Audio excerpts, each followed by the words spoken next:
Divina and... Me, Michael. Welcome. We're trotting up and down all over the place to all the stage doors to chat and harass people as they leave their show. Yes, we are at the stage doors of different venues all over the world now. We've gone international. And we are going to be chatting to our favourite theatre stars. And this week we are joined by possibly one of my favourite ever, now that I've watched all of your stuff online, Jordan Kai Burnett! Welcome. Hi. Yes, so I'm clapping for myself. I love this. It's a very American thing, isn't it? You have to believe in yourself. That is a very American thing. Is no one can tell me that I'm not the best because I'm American and we all get a trophy.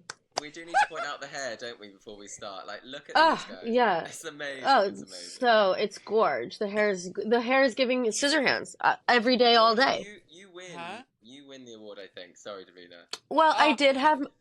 Also, I would never say that. I did not say that. Michael said that. I did not say that. I would never start a friendship like that. A professional friendship, a friendship. I would never start it with somebody else. Never. I would never do that. But I will say that my hair has been in like a what I want to call a rehearsal bun beanie for days. And I woke up this morning and I truly said to myself, "Oh, I can wear a beanie." And then I thought, "Wait, you actually have hair on your head. You could wash it for these lovely people. You could wake up." I completely forgot I could do it. Thing is, I'm just It's just been because mine doesn't go like that. That's okay. This is years of generational trauma. Yeah, hiding in the curls. Mine is exactly the same. I have had mine in the scraped up bun for days and days and days. And then this morning woke up and was like, I should do my hair. It would never have occurred to me. Yeah. Like, honest, I was sitting there and it occurred to me, like, I could get into my shower. This is crazy. I could wash my body. Stop. And then my hair, like, just... This is crazy. What are we going to do next? Put on clean t-shirts? I don't know. Life is wild. This is also the same for me. I should explain as well that Jordan currently is in the US, aren't you? But I am. In 2025, you are coming to the Southwark Playhouse with ScissorHandz, the musical. So when do you arrive? When should we expect the plane to dock? Well, the plane will dock. I'm actually closing a show here on the 22nd in the greater New York area. And then I'm going to get on a plane and land on the morning of the 23rd. So when you hear the customs officers at Heathrow saying, "Are you sure there's not cheese in your bag?" you'll know that I've arrived. I would actually say that's unfair. It's more of an issue on the way out, right? It's more of an issue like on the way from the Marks and Spencers in the airport with the cheddar, and then I'm like, "There's no cheese in my bag, sir." I mean, I do love a an huge M&S cheddar. Lump of proper cheese.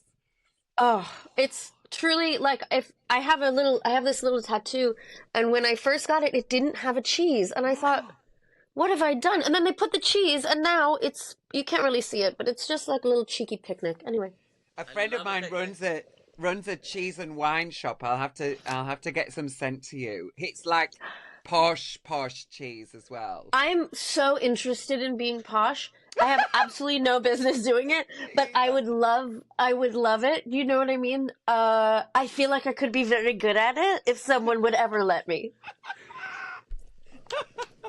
I'm loving this already, but we need to crack on. We need to get in. I'm Okay. so sorry. I've allowed myself to be distracted. Can I quote? So, I love that for us. Yes. It's the fresh and funny reinvention of Tim Burton's cult classic Edward Scissor-Hands. This pop musical parody extravaganza is a celebration of those who dare to be different. Now, Jordan, you actually originated the role in LA, am I right? Yes, I have honestly never missed a show, so I'm the only person who's done it since 2018. And what's it been Yeah, like I to just have fun with such an iconic sort of movie? Tell us everything that we need to know before we come and watch it. Well, I will start by telling you that one of my dearest friends in the world and like a creative genius, Bradley Bredewig, who created the show, said to me 6 years ago, like, I have this idea that like maybe we do this queer ScissorHandz, and I was like, no, put me on a plane.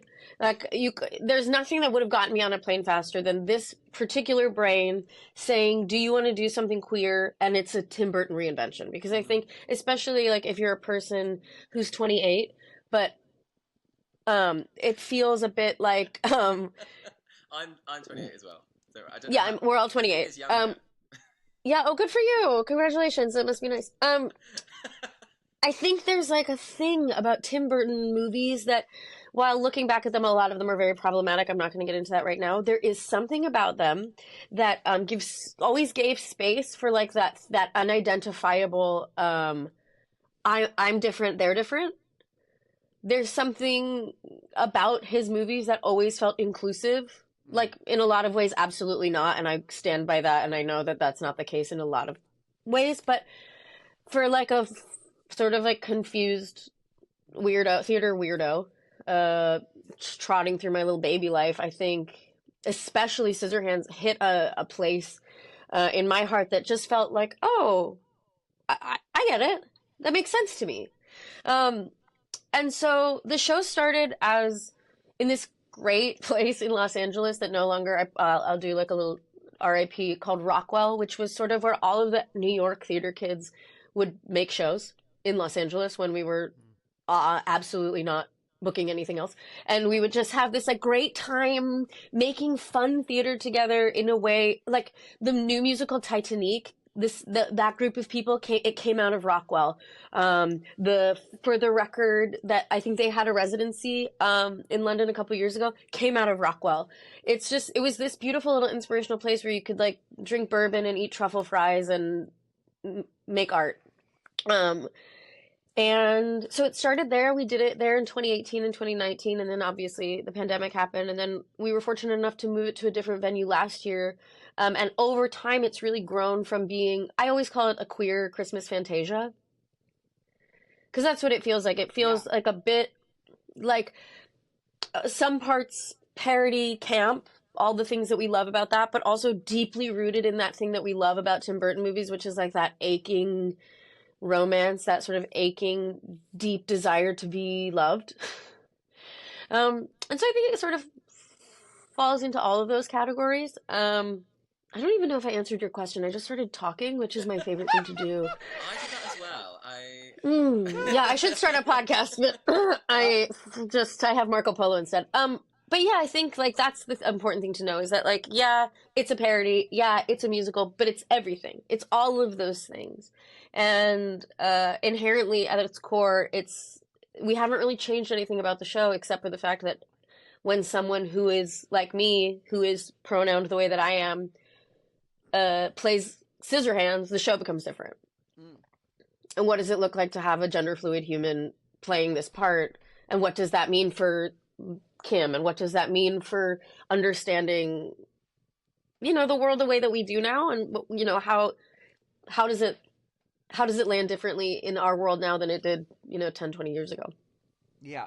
And I think, the conversations about Tim Burton and all of that stuff, it's very like a Carry On Camping, of its time, it was opening up conversations that were not being had. And now, thankfully, because those conversations have been had, we can open up other conversations about other stuff that, leads on from there. I think two things can be true at once, right? Exactly. Like we can look at Tim Burton and be like, thank you for this, and also, okay, yikes!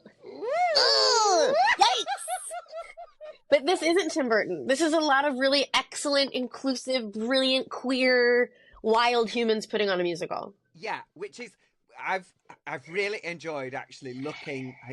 There are some cheeky little things online, and I'm sorry, but I've really enjoyed. Oh no, that's okay. You're allowed to film them. You're allowed to, like, in that incarnation in Los Angeles, you're allowed to film. Stud. So it's not like secretly I have this. It's like it's all over my Instagram. It's everywhere. It's the new world. It's not for everything. Obviously, if you take your phone out at Hadestown, I'm going to cut your arm off. But in this particular show, there's a party element, and as long as your flash isn't on, record it and cry to it later. pop off. Okay, good. And will that be a thing for, like, what can people expect at Southwark? What is it that they can expect there? I probably should have asked that before I started talking about it. I actually don't know. You know what? They don't ever, not to be like they don't, but like how rare is it to let an American person in to do a show in London? So like I'm just showing up and I'm like, thank you so much for having me. Do you know what I mean? Okay, whatever they like, it's true. I have always wanted to work in London. The opportunity is so. Oh, it was my first. Well, yes, I did a reading of a show last year, which was lovely, and I don't want to discount that. But this is my first time sitting down and doing a run of a show, and I'm so excited. So I haven't asked a lot of questions. Okay, but I'm right in thinking that Michelle Visage is attached to the show.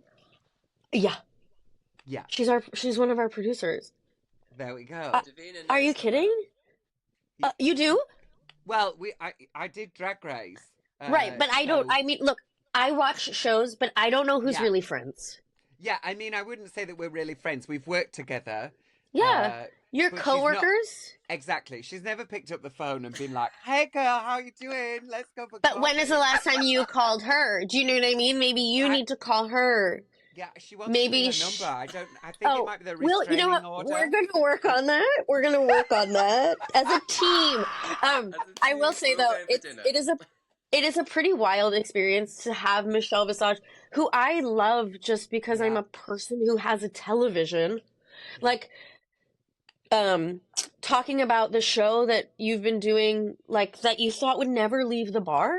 And now Michelle Visage is like, come see our big queer Fantasia. And it's my face on the poster. And then it's like queer panic and the room gets smaller. And the whole thing, I was being dramatic and my headphone fell out. But it feels like so special. Like it really feels so cool that she's a part of it. I mean, it's just super cool that you've managed to make this happen. That's the really cool thing. It's pretty extraordinary, yeah. But it hasn't been a quick journey, has it? It's not like you started it last week and then suddenly it's been a process. I was 400 years younger when we started this show. Do you know what I mean? Like, do you remember who you were in 2018? Because sometimes I think about who I was in 2018 and I want to go back in time and be like, I have to warn you. There's some crazy stuff coming. Yikes. And then like disappear. But, I think about, we did the show in 2018. We did the show again in 2019. We ran until January of 2020. I mean, this show was supposed to run for like 5 weeks from the month of December in 2018, let's say. And we ended up running until the end of March of 2019. So we ended up running for 4 months. And then we did it again. And then the world shut down. And then as soon as we had the opportunity to do it again, we had this extraordinary run of it last Christmas, which was so special, which is when Lance Bass came on as one of the producers, which so cool. I know, it's too much. Like, it's too much. Like, I just think about this brilliant friend of mine, Bradley, saying, like, hey, do you want to come do this show? And me sort of being like, yeah, I'll come do it. And now Lance Bass is like, come see us at Southwark. And I'm like, what is happening? It's just like the little show that could, you know what I mean? Yeah. And it feels really special because of that. Because it was always like, we'll just do this from our hearts. And now it's like happening in London. Are you kidding? Can we go a little bit further back than 2018? I want to know, did you always have a voice? Did you always, as in singing voice, did you want to be in shows? Did you go and see shows when you were younger? What? Always. I think I came out of that could have ended in any way, right? But I was gonna say my mother, like dancing. Do you know what I mean? Like I was the kid who was. I know. You cannot believe they let me do this. You cannot believe that they love to have me talk to people. They're like, what have we done? I came out of my mother. That is what happened. Like so many do. As so many do. And if you want the 4-hour version, just call her. Her name is Iris and she'll be happy to tell you. But But I think since I was a kid, like, I was like a weirdo. So other kids would be like playing and like learning to ride a bike, which I can't do because I was busy like building a barricade out of my clothes and reenacting Eponine's death in the Act 2 of Les Mis by myself, like in a trench coat, doing like, and you will keep me safe, like 4 years old. It was twisted from the jump. But I've always loved it. I've always wanted to be in theater. I've always wanted to be an actor, a singer, a dancer. I don't think I knew I wanted to be a comedian until I understood that it was something that people would pay me to do. And then I was like, oh, I want to do that too. I could do that too. But I studied theater in school, and I was always that really, like, I pride myself now on being like a cool guy. Like, I have nose piercings and tattoos, and like I kind of have this like weird shag haircut, and I sing rock and roll. But I was like that. Hi, I'm Jordan. I'll be singing these 16 bars. What's your name? Like, I was that person in like a jewel tone dress, being like buzz, buzz, buzz with the buzzer, like a nightmare. I think about my friends that are still my friends now, and I'm like, I put them through so much. Like, they had to watch me sing the trolley song so many times. That's actually trauma. And then, like, I guess I kind of, like, leveled out because that's what happens when you stay on Earth. You're just like, oh, I gotta chill out. But I love it. I love theater. I love musical theater. I love it I'm such a nerd for it.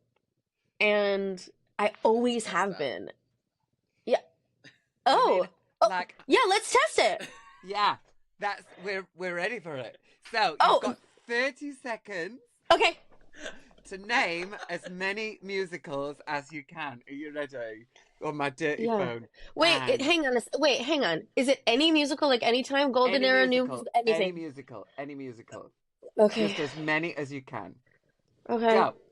Death Becomes Her, Cats, Hair, Sideshow, Jekyll and Hyde, Jesus Christ Superstar, Joseph and the Amazing Technicolor Dreamcoat, On the Town, City of Angels, Working, My Name is Alice, My Favorite Year, Into the Woods, Passions, Pacific Overtures, Sunday in the Park with George, Sweeney Todd, Company, Merrily We Roll Along, Cabaret, Titanic, Tenderloin, Paint Her Wagon, Brigadoon, Porgy and Bess. Oh. Wow. That was amazing. 24. I think that's our best yet. I think that is the best yet. That was amazing. Did you say ScissorHandz? Absolutely not. But I did say Paint Your Wagon, and I did say Tenderloin. I did say Paint Your Wagon, and I did say Tenderloin. And Sideshow. Oh, little honey. Sideshow that was just such a bomb, but such gorgeous music in it. Did it ever come to London? I don't think it did. But just, I mean, I will never leave you. I will never go away. They did a one-night version, didn't they, with Louise Dearman and Rachel Tucker? Oh, fierce. I saw the original, and then I saw the revival, and then in between that, which is, I guess, this little bit of skin, I did this weird version of it in Manhattan in 2006. Wow. We did it in this off-Broadway space. I love Sideshow. I love it. I think there's a 90-minute... I'm just saying, I think there's a 90-minute version of Sideshow that exists that is maybe in a Spiegel tent. Oh my gosh, I gotta tell you. Now I'm talking about Spiegel tents, and now I'm gonna get in trouble with the circus people. I was kidding. We're not gonna put it in a Spiegel tent. I'm not gonna defame your thing. But it's in a circus tent, and it's 90 minutes, and it's so queer, and it's actual circus people in the show. Yeah. I don't know. If anybody has money, I have an idea. Hi. So, I mean, that sounds like the perfect thing for Harrogate festivals. They have a Spiegel tent. They have the Spiegel tent there, like, every year. And they have like festivals that happen all around the year, and that sounds like the perfect thing for Harrogate. They need more queer in Harrogate. I was like, let's get ScissorHandz first. Let me finish talking about ScissorHandz. Yeah. But the sequel to ScissorHandz is Sideshow. I guess. Is Sideshow a role that you would like to play, or are there any other roles in any other musicals that you're desperate to do? You know what? Somebody put me in Cabaret, okay? Somebody put me in Cabaret, okay? Same. Strong same. It's just like, what are we doing here? Can we and also, can we do it like True West, where I play Sally some nights and the MC the other nights? Like, why does the binary have to be what they say it is? Let me do what I want. It's a musical. It's a fake. Yeah. It's all fake. I'm Jewish. I wouldn't have been allowed to be there anyway. Put me in the show. Do you know what I mean? Okay, so wait, and then tonight is Jordan. You have no idea. Jordan will be playing the part. For some reason, Jordan has a sock puppet on their hand, and I suppose that we're just gonna let her do it. They're coming in with 2 sock puppets, and oh god, okay, maybe we give the people their money back. Tonight, Cabaret will be played by Jordan Kai Burnett. Yeah, just everybody. Yeah, just the whole thing. I actually say yes to that. It is one of my favorite shows, and I think there's a world for it. I would love to do Cabaret. I would love. I feel strange about this question because I have, like, for example, ScissorHandz is something that I would never in a million years would have thought that I would get the opportunity to do. I've been a part of the Romeo and Michelle musical for a really long time, and I played the Jeanine Garofalo part, and that's something that I always, like, as a kid, I was like, if they make this a musical, I'm playing Heather Mooney with the cigarette. And so that's one thing, but I think there's a lot of room for stuff to be malleable. Like I said Hadestown already, but like I would love to do Hadestown. I think that score is so stunning, but I also would love to do like a new version of, I don't know, I can't think of it, but something. I like to reimagine the world. Yeah, I think it's a really, we need more of that. I don't know. Yeah, that's how you keep it fresh. That's how you keep those ideas moving. That's how you keep the conversation going. When a show, I think there is a bit of an issue in the industry with casting directors, particularly not willing to take a chance to just go, you know what? Let's try this person who doesn't look like the person who's been in this role for 50 years. And you know what? I will say, like, I understand that, like, being a casting director is very difficult and complicated.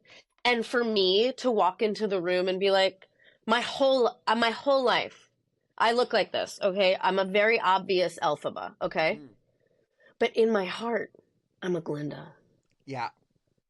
And it would be, the queerest, weirdest, off-putting Glinda you've ever seen. Let's do it. But don't we need it? Yay! But I understand that, like, I walk into the room and I understand that, like, when I've like taught classes in the past and people are asking me about type, I always say, like, your type, like, this is what I learned in college and I think is like the thing to go with. Your type is who you are.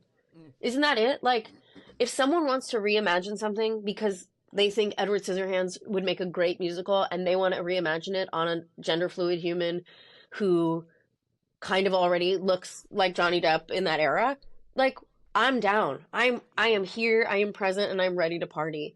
And that's not always going to be the case, you know? And I understand that there's rules and that theater is, in a lot of ways, it's more of a business than a lot of other industries.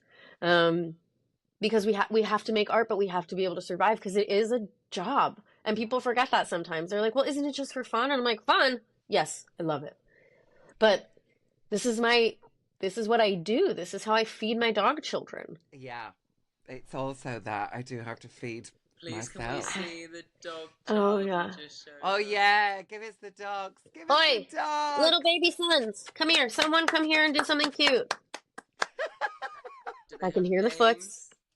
Yes, this one. Come here. Come here. They're looking at me. They're both looking at me. Come here. We're not being paid to be on screen. No, they're like, honestly, this is not my writer. One of them is called Ernie, because he looks like a little old man. And the other one is called Ducky. And I don't know if either of you or both of you have lived in London. Uh-huh. But there used to be a night in a club called Ducky.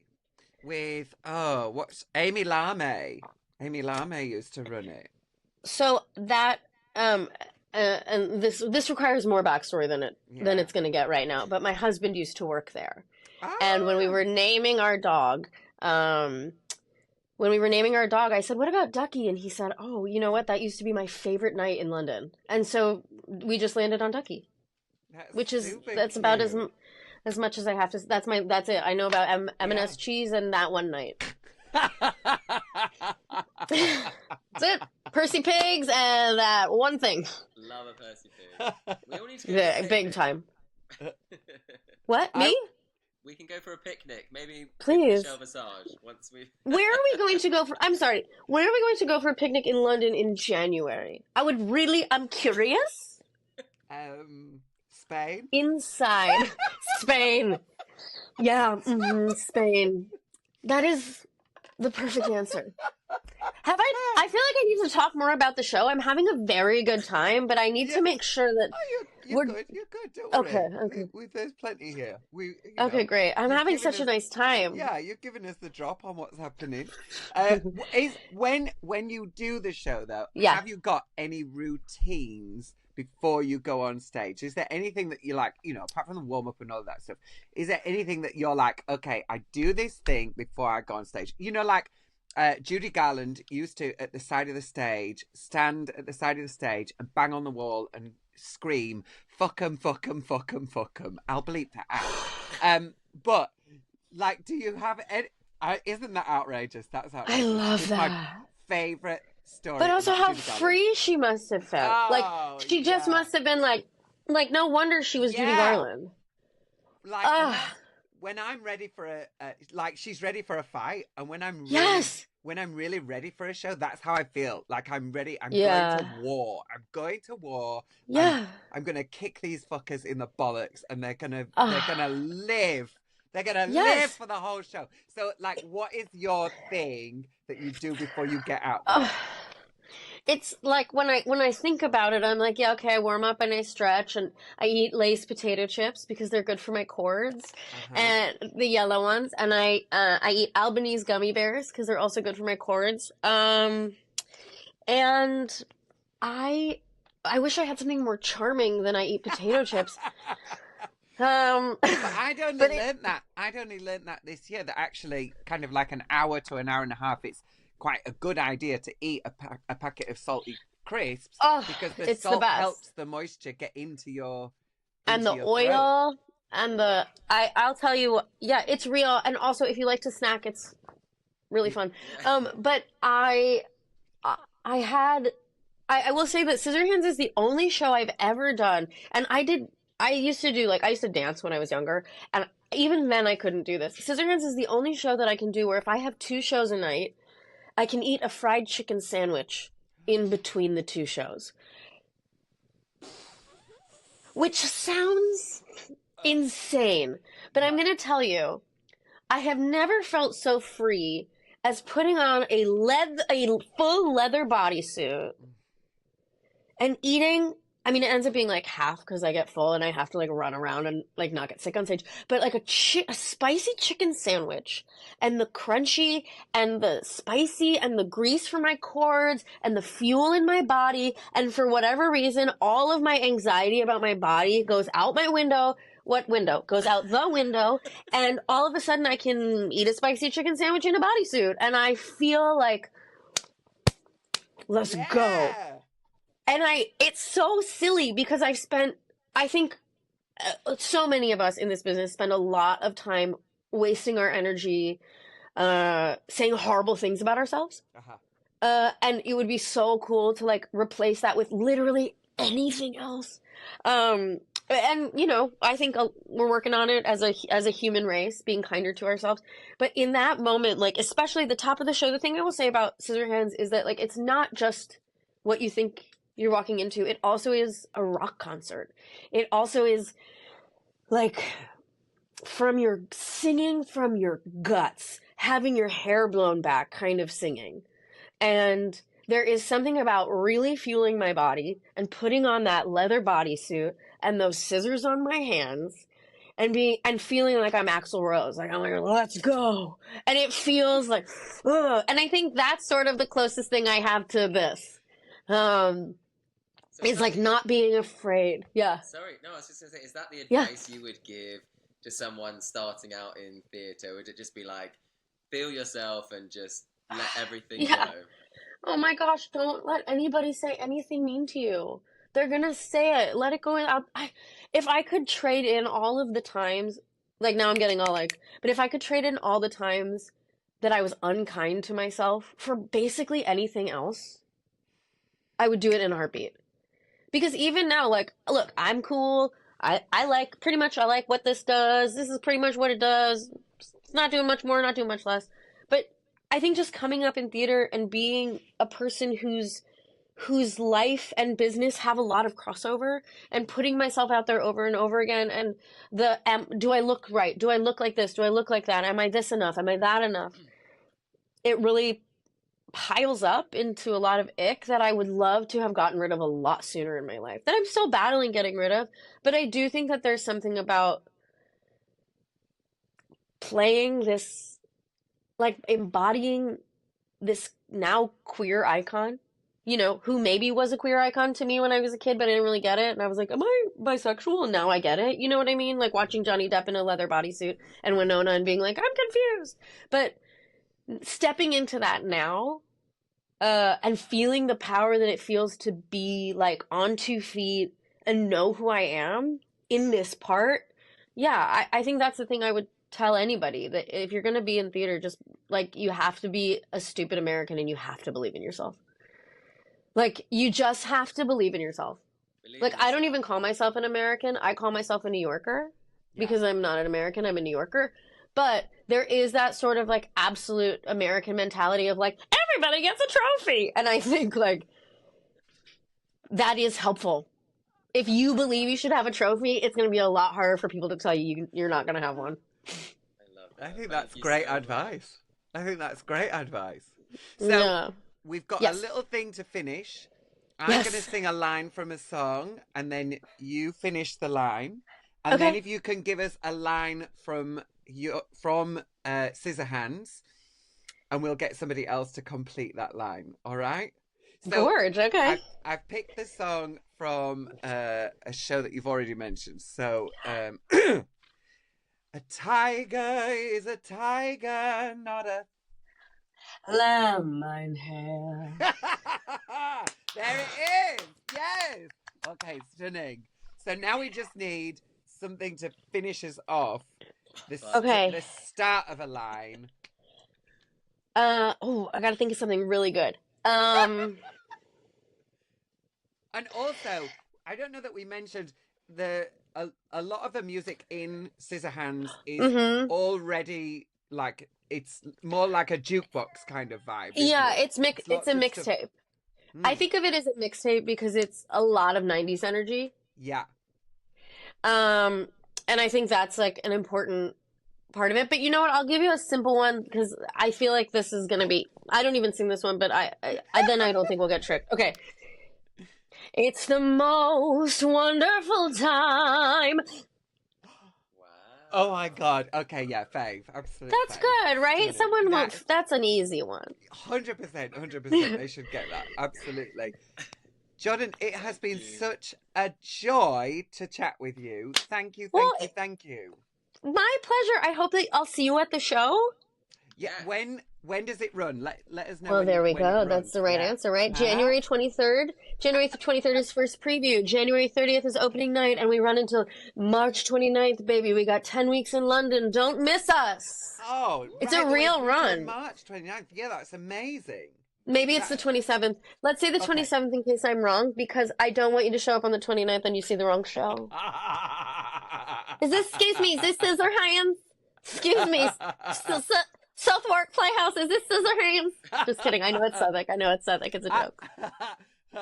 Having called it Southwark at an awards ceremony that I was hosting, there we go. That's my You called it Southwark? I did. That is my UK credentials. Shredded. Kill me. Just I love that for you. Honestly, I like being like, no, it's actually a rebrand. We say all of the syllables now. You know when you say something and immediately go, I hope I die. in the next 10 Where's seconds. the trapdoor? It's your Adele Dazeem. It's your Adele Dazeem. She's done well from it, let's just say. You know what? I'm proud of you. I really think you've made a really good brand out of it. Out of Southwark. Davina de Southwark. Yeah. Southwark away. We really appreciate It's such a pleasure. Thanks for joining us at the stage door. Bye, darling.